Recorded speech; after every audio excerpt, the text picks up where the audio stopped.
Vamos a hablar de economía con alguien a quien yo aprecio mucho y además tengo un enorme respeto intelectual, ¿no? Es bahiense, está radicado hace muchos años en Buenos Aires.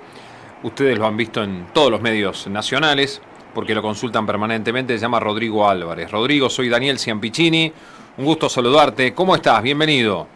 ¿Qué haces, Daniel? ¿Cómo estás? Un placer, como siempre, hablar con vos. Bueno, hoy se conoció el dato de inflación de noviembre, 2,4%, incluso los alimentos subieron 0,9%, muy por debajo del promedio general. ¿Este es uno de los mayores éxitos o el mayor éxito del gobierno de Milei? Yo creo que sí.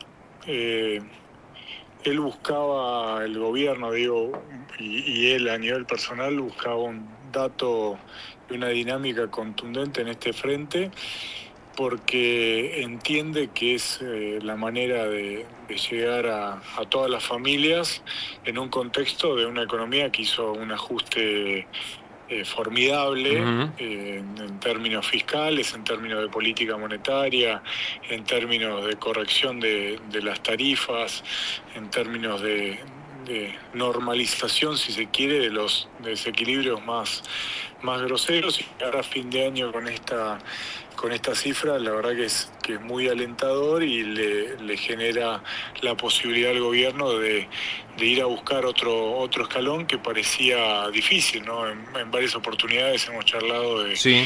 de lo difícil que era perforar ese escalón de 3%. Yo creo que en el segundo semestre se logró con el blanqueo generar una oferta de dólares y Ah. destrabar los riesgos del frente financiero, y esa dinámica y ese nuevo panorama despejó un nuevo escalón de inflación de cara a 2025 que creo que es notable. Vos sabés que en una de las tantas charlas que tuvimos en el ciclo del año pasado, yo recuerdo cuando vos me decías, iban al balotaje Massa y Milei, y vos me decías, la verdad que la receta económica es, los dos saben que más o menos tienen que hacer lo siguiente, que el camino es este, un poquito más para la izquierda, un poquito más para la derecha, pero hay que ir por este lado, ¿no? Porque una cosa es lo que se dice en campaña y otra cosa después lo que se hace, aunque Milei ha hecho muchas de las cosas que dijo en campaña, ¿no? ¿Vos esperabas semejante ajuste en el primer año de gobierno de Milei? No, no. Eh, es más, si me preguntás si pensaba que este ajuste era posible, te decía que no. Ajá. No solo que no esperaba, sino que pensaba que ir tan a fondo no era posible. Creo que acá hay primero un mérito enorme de él y del equipo económico. Después hay un aprendizaje muy grande, yo creo, de la gestión de Macri, ¿no? Ajá. Donde Macri fue, donde se generó un cambio de expectativas muy grande, pero ese cambio de expectativas no fue acompañado con ajustes a la misma velocidad. Y acá, digamos, hubo una lectura de que es mejor pagar los costos de entrada violentamente, obviamente también con un mucho menor margen de maniobra que el que tenía Macri, Sí.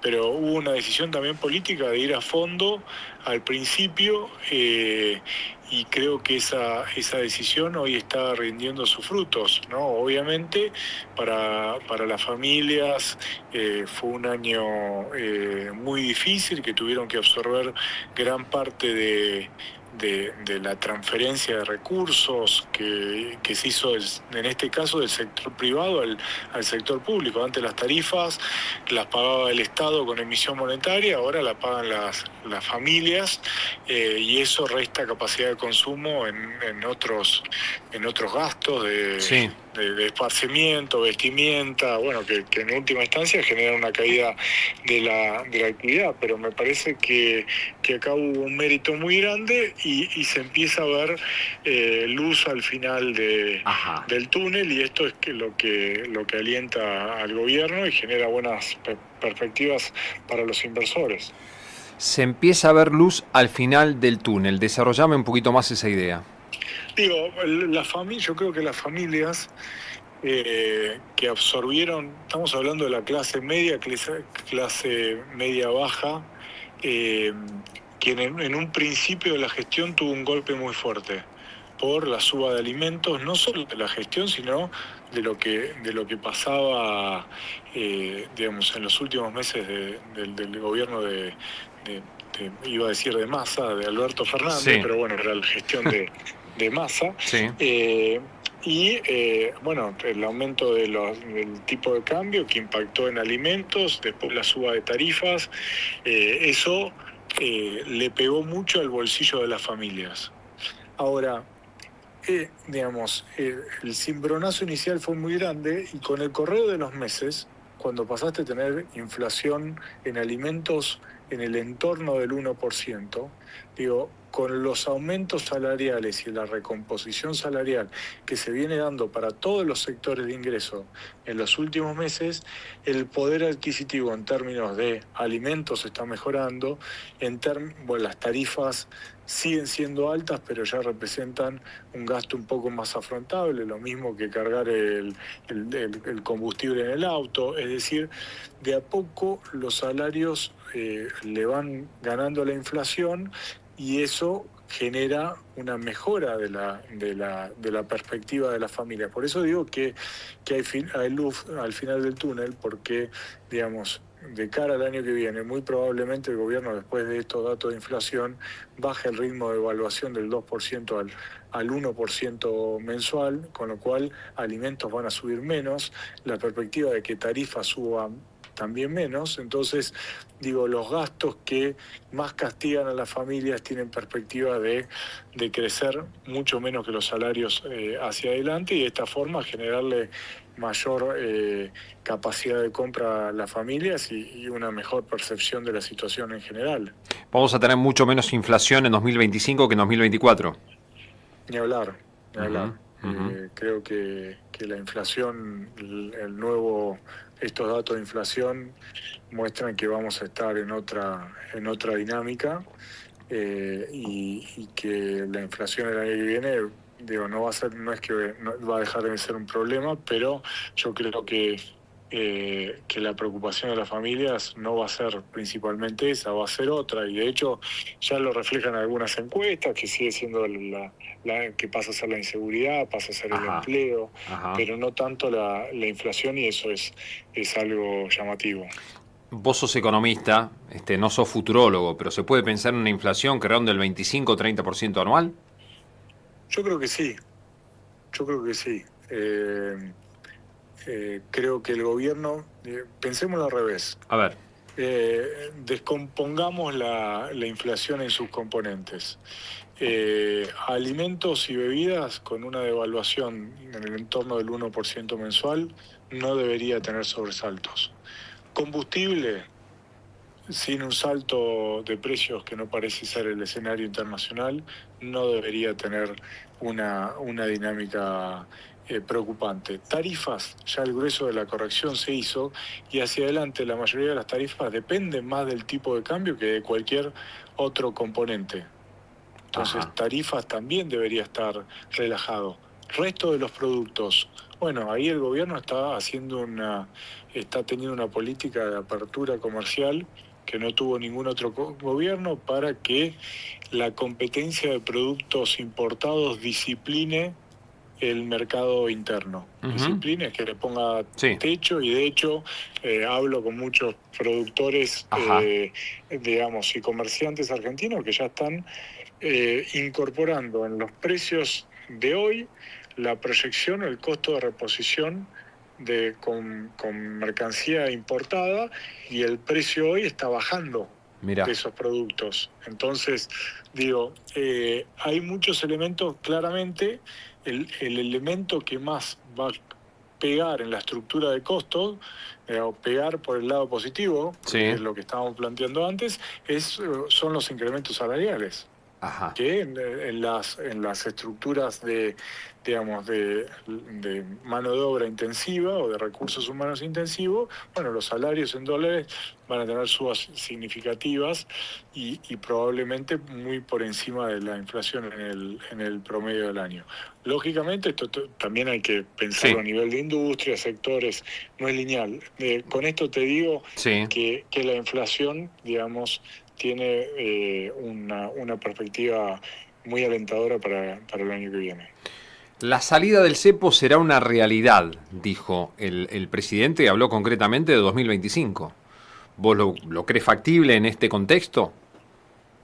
Hoy no, hay que ver cómo el gobierno trabaja para despejar ese interrogante. Ajá. Yo creo que no se puede cometer el error de abrir el cepo, generar una presión sobre los dólares y digamos que toda esta historia que te estoy Sí, contando se se derrumbe. desvanezca Claro. y se pierda, digamos, más en un contexto preelectoral. Digo, yo creo que ahí el gobierno eh, va a ser muy pragmático. Lo ha sido, está mostrando que lo es, y creo que lo va a hacer. Hay que ver qué elementos entran en la dinámica. Hoy no pareciera porque, digamos, sin una ley de presupuesto el gobierno no puede tomar endeudamiento en el exterior, no puede hacer manejo de pasivos. El frente financiero, si bien no es que lo tiene complicado porque hay recursos para pagar los vencimientos de deuda y no hay riesgo en ese sentido, los dólares todavía no son suficientes para pensar en una salida del cepo. Pero ves un dólar, por lo menos los próximos meses, planchado como está ahora. Sí, sí, Sí. sí. Esta Pax cambiaria llegó para quedarse por bastantes meses. No veo un escenario digamos, en los próximos meses, técnicamente en diciembre, enero, aumenta la demanda de pesos, las familias necesitan pesos las empresas necesitan pesos para pagar los aguinaldos, las familias necesitan pesos para, para las vacaciones, los que pueden tomarse, esos pesos que se inyectan en la economía van a ir a consumo, a gasto, Ajá. muy difícilmente vayan a comprar dólares, a presionar. Entonces, y por el contrario, existe oferta, los bancos después del blanqueo tienen digamos, muchos recursos. Yo creo que sigue habiendo más presión vendedora que compradora. Por eso en ese frente estoy tranquilo. Recién mencionaste la palabra vacaciones y también mencionaste este tope que significa la apertura y la llegada de ciertos productos para que no aumenten, ¿no? Aquí en la Argentina. Vos sabés que desde la semana pasada estamos haciendo una recorrida por los diferentes destinos turísticos de la costa atlántica y hoy además nos fuimos a Brasil.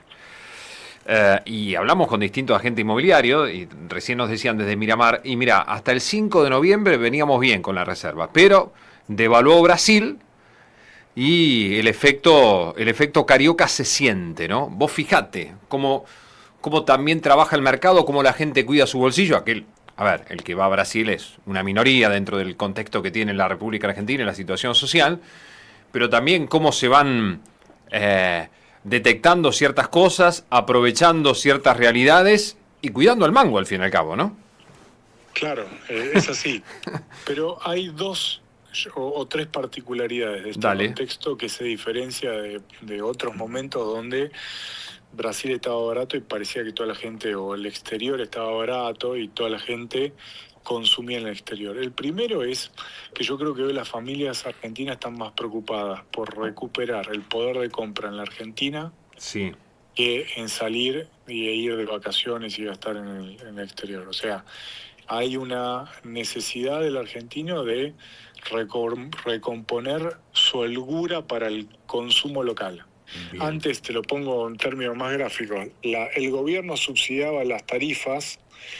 Vas a una factura de luz en Buenos Aires, precio de luz, de gas, de cualquier servicio público, a valor ridículo, y ese gasto que se financiaba con emisión monetaria terminaba financiando el consumo del argentino con tarjeta de crédito en el exterior. Exactamente. ¿Sí? Hoy, como le restaste capacidad de consumo a la familia, porque hoy tiene que pagar la tarifa lo que vale o muy cerquita de lo que vale, ¿sí? Y no hay posibilidad de financiarlo con emisión monetaria, esa familia hoy está diciendo, bueno, yo quiero volver a comer asado las veces que comía asado antes, Sí. festejar la fiesta. Digo, hay consumo reprimido en Argentina, Ajá. ¿no? Entonces, esto le da un poco de oxígeno al gobierno para pensar que la pérdida de dólares no va a ser demasiado grande o que no va a haber un furor por comprar cosas en Amazon o lo que fuere, porque todavía la familia argentina está pensando en, che, ¿cómo llego a fin de mes? Sí, lógico. ¿Sí? Sí, te entiendo. Primer tema. Sí, Primer tema. Segundo tema, muy relevante, es la gente para viajar y para consumir en el exterior hoy usa el canuto, los dólares que tiene guardados, sí, los dólares, no usa la tarjeta de crédito porque sabe que termina pagando impuestos. sí, Por más que el dólar está muy cerquita ahora o paga más por ese dólar tarjeta, sí. hubo un cambio de la cultura. Entonces hoy el argentino viaja con los dólares o los que tienen alguna suerte de tener alguna cuenta en el exterior o tarjeta del exterior o medio pago del exterior utilizan esos dólares y no utilizan los dólares de tarjeta, que en definitiva son los dólares que impactan y le pegan a las reservas. Cuando Bien. vos usas un dólar que compraste, un dólar MEP, un dólar que compraste a través del sistema formal, un dólar blue, todos esos dólares son transacciones entre privados y no afectan las reservas, en consecuencia no golpean la estabilidad financiera del programa económico. Sí. ¿Y el tercer aspecto que querías decir? Dijiste 3. El tercero me lo olvidé, así que fueron muy largas las respuestas. Pero, Te juro que había tres. Te juro que había pero tres. los dos primeros que dijiste eran los más importantes. Eran los dos más importantes. Te juro. Bueno, vos sabés que hemos charlado tanto, y yo recuerdo el año pasado, sobre fines del año pasado, vos lo que marcabas era, a propósito del ajuste, estabas muy preocupado por el empleo o concretamente por el desempleo. ¿Te acordás? Sí, sí, ¿Y cómo ves ese sí. tema ahora? Mira, yo creo que que va a haber presión, va a seguir habiendo aumento de desempleo. Lo que ayudó es que en una primera etapa es que el salario fue muy bajo, era muy bajo. O sea, el salario en términos de costo total, se desplomó. Digo, estoy hablando para las empresas. Hoy Sí, el salario sí. en dólares empieza a ser una preocupación y ahí es donde, digamos, muchas empresas que producen acá dicen, bueno, tengo salarios altos, dejo de producir acá, importo. Yo creo que es una preocupación que va a ir en aumento, ¿no? Ese problema no se resolvió. Creo que se va a profundizar. Ajá. Eso ves como una alerta, ¿no? Es como una alerta, digo, no hay una forma de resolverlo fácil, ¿no? Porque también hay que decir que no todos los industriales, pero hay una parte muy importante que tiene puestos los dos sombreros, ¿no? Entonces cuando la economía está abierta al minuto cero, desarman o minimizan la estructura local e importan, y cuando se cierra el mercado, lo que hacen es básicamente, digamos, utilizar la industria nacional con márgenes de ganancia en muchos casos excepcionales, ¿no? Entonces, hay industrias que buscan desarrollarse, que buscan ser competitivas a pesar de la Argentina, pero también hay otras industrias que son muy abusivas. Entonces, bueno, encontrar el mix no es una decisión obvia para ningún gobierno. Sí, claro. Bueno, la última, y agradeciéndote como siempre esta deferencia que tenés para con nosotros aquí en Radio Continental Bahía Blanca. Este es el penúltimo programa que hacemos de este ciclo que lleva 7 años. El año pasado también cerramos con vos la semana de cierre. Sinceramente, te veo más optimista que el año pasado. Te escucho más optimista. Sí. Capaz que es una impresión, y capaz que me decís, no, Daniel, no. Yo soy economista, pero te escucho mejor respecto del panorama que planteabas en diciembre de 2023. Sí, eso, estoy muchísimo más optimista porque veo, en primer lugar, que si vos me decías hace un año, vamos a llegar a diciembre de esta manera, te lo firmaba. Primero no te creía. No te creía, no había forma de que te crea. Y segundo, si me decías que íbamos a llegar de esta manera, digo, me parecía que en ese momento firmaba con las dos manos. Uh-huh. ¿Sí? Yo lo que estoy viendo es que hay, primero, un entorno macroeconómico mucho mejor, después podemos discutir Sí. la estabilidad futura, la sostenibilidad, que es un capítulo enorme y largo, y todos los if que hay, pero noto que hay un nivel de optimismo muy grande entre los inversores, entre los que están mirando la Argentina de mediano plazo, entre los recursos humanos. Eso es un punto de partida enorme para pensar la Argentina de los próximos años. Cuando los empresarios están mirando negocios, están analizando, están mirando sectores, están pensando en cómo hacer crecer sus negocios y mirando oportunidades, yo creo que eso termina derramando. También cuando el mercado financiero, hace una corrección como la que está haciendo, Sí. positiva, es porque también tiene una buena visión de lo que viene. Y hay un efecto, yo creo que hay muchos efectos en paralelo que juegan a favor en el contexto que viene, el hecho de la vinculación del gobierno con Trump, en la situación argentina de necesidad de dólares para resolver los problemas de deuda. También yo creo que es un elemento, un imponderable a priori que terminó pasando y que creo que va a favorecer a la Argentina de mediano plazo. Y en términos generales veo que hay una mayor normalización. Uh-huh. Nosotros estuvimos adaptados a un entorno extremadamente hostil para pensar el largo plazo.